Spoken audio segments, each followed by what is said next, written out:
Amazing. I'm just over the moon. I can't tell you how excited I am. I mean, they just gave it all and they got the good results. And that's it. That's all about it. We have fans from all over the world and from Iran.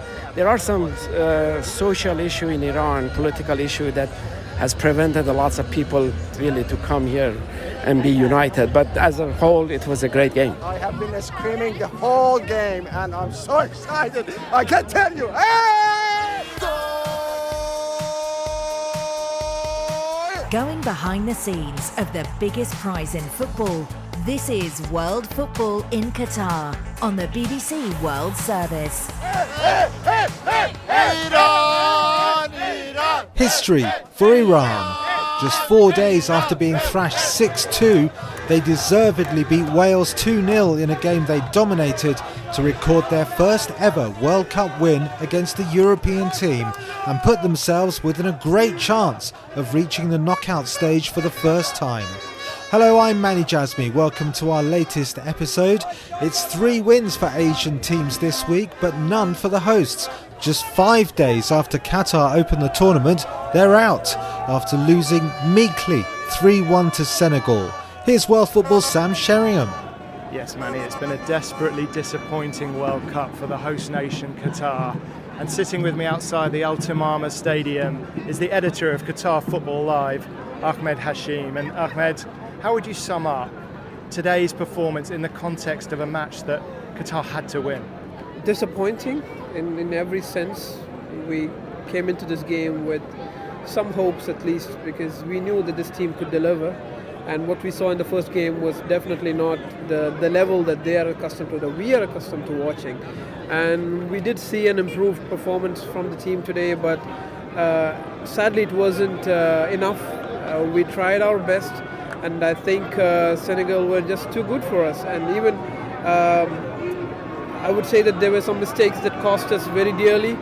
And although we scored our first ever goal in FIFA World Cup history, we go home disappointed, and it looks like we are out of the tournament as well. So that is a very, very sad result to accept. This is a team that's been honed and fine-tuned for this tournament, kept in training camp behind closed doors, really kind of gearing up for this huge event. Has that backfired perhaps? Has that put too much pressure on them? They looked incredibly nervous in both games. That is an argument that you could make, and many fans may think so, and I've seen fans make that case before the tournament as well, that this could backfire. So today they would feel that they were vindicated, but it's not just that. I think so many of these players lack competitive experience at this level. They haven't played in tournaments like this on a competitive basis. They may have played as guest teams in the Copa America, in the Gold Cup, but that doesn't compare to playing here in the World Cup at this level. So this could be a learning experience for the players, and maybe if they could qualify, and I think they will qualify for the next World Cup, because they do have a lot of potential, and Asia will have 8 spots at the next World Cup. So going into the next World Cup, the team will be on a much better level, I think, and I hope that they will perform better than they did in this edition. Hopes were relatively high, weren't they? I mean, this is a team that won the Asian Cup, beat Japan 3-1 in the final only 3 years ago. It'll be looked on as a desperate disappointment, won't it? Definitely. After all that the team has achieved, especially at the Asian Cup, I could say that it was a case of the team peaking too early. If we saw the kind of performances we saw in the UAE in 2019, if we saw that in this tournament, I think we could have surprised the world. But sadly, that isn't the case. And after the Asian Cup triumph, the team, to be honest, it hasn't changed much. And the coach did not really have much options beyond the squad that he already had in UAE, except for maybe 3 or 4 additions to the starting lineup. There were really not much options. There was no squad depth, and the next generation coming through was simply not at the same level. So it's tough to blame the coach, but it's also a very disappointing occasion for us, considering we are Asian champions and we're only the second team to go out of the tournament as hosts in the group stage. I want to talk about the fans, because it was an incredible noise in the stadium when Qatar did score and got the hopes up, put it back to 2-1, only to concede again, sadly. There's been a lot of talk about the ultras, the fans behind the goal who create an atmosphere. They're all wearing Qatari shirts. But this is a phenomenon of Asian football. They don't come from Qatar. Just explain to us what their role is. In certain parts of the Middle East, not everywhere, in certain parts of the Middle East we have a group of fans, or we could just say they are a band or a fan club or a fan group. That is the translation of the words used in Arabic, and they help in or contribute to creating the atmosphere.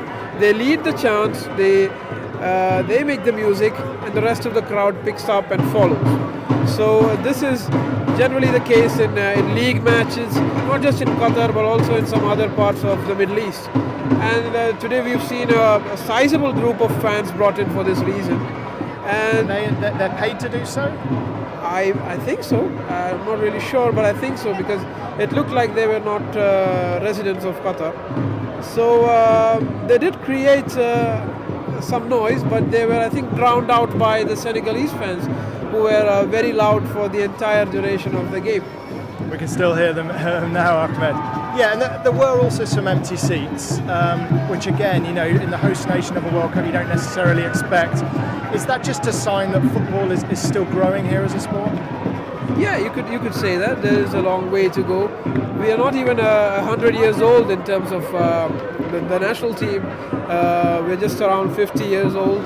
We have a long way to go, but the amount of progress that we have made in that half century is quite immense. And occasions like these are opportunities for us to get inspired, and to lead the way for the next generations. And hopefully we have boys and girls in Qatar watching this, seeing what this country can offer them, and hoping and dreaming to be footballers for the country, and to create history the way the team did today. Even though the result was disappointing, they scored a goal for Qatar in the World Cup, which is the first ever goal that the nation has scored at a FIFA World Cup. So there is hope.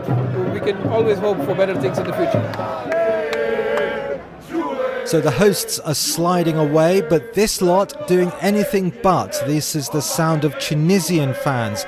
They play in the first game on Saturday against Australia, and Tunisians are amongst the largest expat communities in Doha to be represented by a World Cup team. It's more than 30,000 strong, and many moved to Qatar in 2011 after the Arab Spring.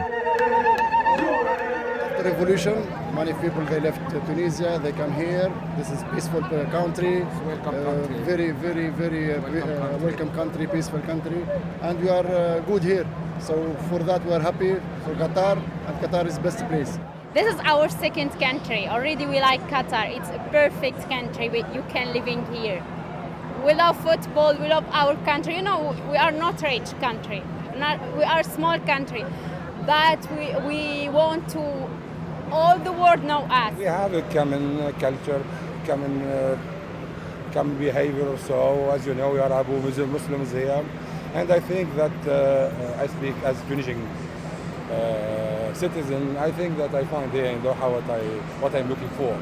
I find my work. I find my culture. I find a good place for my family. I think. I live here since 2 years now.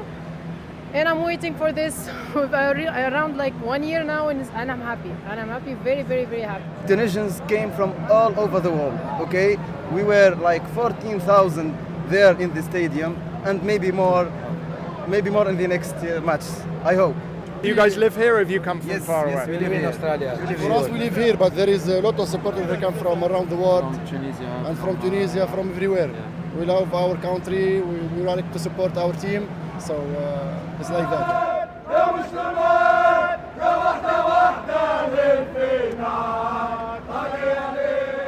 That Australia match is now so important, isn't it? It's so important, but we believe in our team, so it will be 2-0, inshallah. Yes, of course. I agree. It will be 2-0, and we'll even beat France. Inshallah, Australia, and then France, we will win. So that's settled then. Hardly worth playing those matches, really. Those were the Tunisian fans. As for Australia, they were outclassed 4-1 by France in their first game and could go out if they lose and France beat Denmark. In 2010, Australia lost 4-0 to Germany in their opening match, but rallied to draw with Ghana and beat Serbia and only missed out on the last 16 on goal difference. Mark Schwarzer was the team's goalkeeper, and he says that this team will have to do what his team did, draw on some good old-fashioned fair dinkum Aussie DNA. The team has evolved over time, but one thing that's pretty much stayed constant is that DNA, the understanding of what it means to play for the Socceroos, and the togetherness of the side, because we're always players playing all over the world, and the minute they get back together again, it's like we're family coming back. Australia is not renowned for necessarily having a lot of footballers. A lot of times, we were underestimated. We were written off. We're a cricketing, rugby nation. We're not a nation that plays a lot of football. And I think players really knowing that you needed to fight for everything. You needed to fight for respect. You needed to fight for opportunities, and that continues. We certainly, when you look at personnel these days, we have fewer players playing in the top leagues, and that is, from our perspective, a concern, because in the years gone by, we've always had a presence, certainly in the Premier League and some of the big leagues around the world. But the actual overall attitude and desire for players is very much there.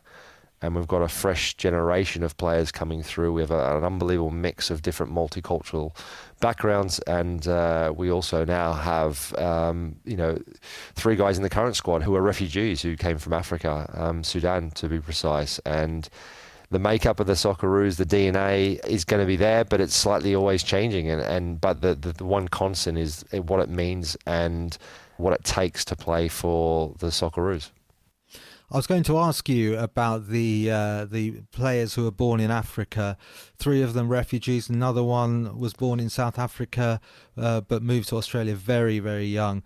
The influence of expat communities has been at the heart of Australian football for decades, mainly European, like you. Your parents moved to Australia from Germany, but these African heritage players, they kind of speak to the slight antagonism that many Australians feel about the refugees. The treatment of refugees is controversial. Your old teammate Craig Foster has spoken about it. He described it graphically as boat people torturing boat people, immigrants torturing immigrants.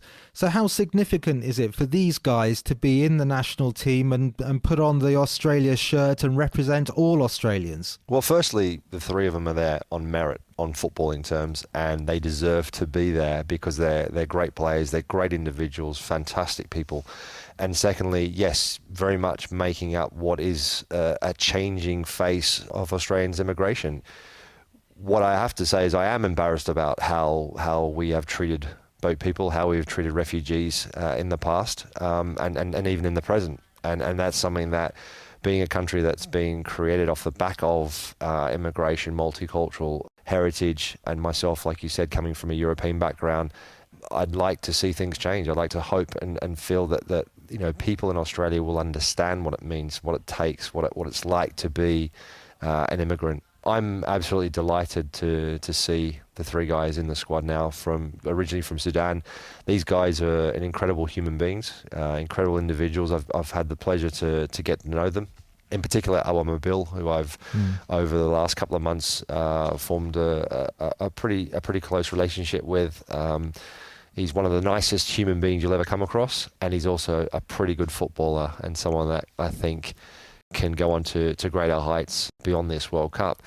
They feel like a real sense of pride and honour to represent Australia first and foremost, but they've also got a huge sense of responsibility, or they feel themselves, not that they necessarily have that responsibility, but they want to take it on board of having a responsibility for their own communities. The Sudanese refugee communities within Australia that are in pockets across the country, they see themselves as role models. They haven't got their heads buried in the sand. They understand that there are issues within their own communities within Australia. They want to integrate. They want to be be classed as Australians. They want to be, it's their new home, their opportunity, and they're incredibly grateful for the opportunity that's been given to them. And they want to show that people from their community have a pathway, and there's other ways to integrate and to be successful and to enjoy the incredible opportunities they have living in Australia. Going back to the World Cup, how did your team pick themselves up after losing 4-0 to Germany in the opening game? And what lessons can this team take from that? Well, yeah, I mean, back to 2010, it was obviously a bitter blow, and it really is tough to take when you do lose your opening game as convincingly as we did back then in South Africa.